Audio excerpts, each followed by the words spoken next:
প্রথমে তো আমরা সবাই আসলে বোর্ডিং করে ফেলেছিলাম। বোর্ডিং করে আমরা ফ্লাইটের জন্য ওয়েট করছিলাম। ঠিক সেই মুহূর্তে আমরা জানতে পারলাম যে ফ্লাইটে টেকনিক্যাল প্রবলেম হয়েছে। তো টেকনিক্যাল প্রবলেমের পরে পরবর্তীতে যখন ফ্লাইটে শুনলাম যে একটা লং টাইম, যেটা প্রায় 7টার সময় ফ্লাইট।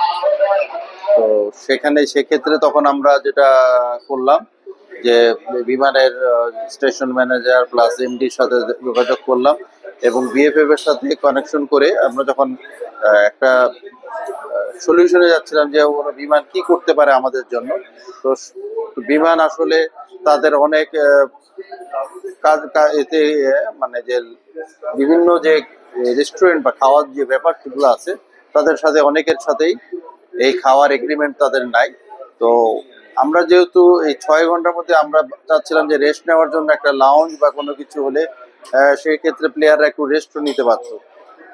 তো সেক্ষেত্রে ওনাদের আসলে ওনারা যে এইভাবে ভূমিকা রেখেছে, হয়তো ওনারা যে জায়গাটা পাচ্ছে সেই অনুযায়ী সেটা করেছিল, কিন্তু আমরা আসলে ইউসিবির কাছে কৃতজ্ঞতা প্রকাশ করছি এবং আমরা ওনাদের কাছে আন্তরিকভাবে ধন্যবাদ জ্ঞাপন করছি যে আমাদের প্রেসিডেন্ট মহোদয় এবং ওনারা যে আমাদের সাথে সাথে একটা ব্যবস্থা নিয়ে পুরা লঞ্চটা, ইউসিবির লঞ্চটা ব্যবহার করার জন্য এই যে একটা ব্যবস্থা করে দিয়েছেন, সেটার জন্য আমরা সবাই আন্তরিক ধন্যবাদ জ্ঞাপন করছি তাদের।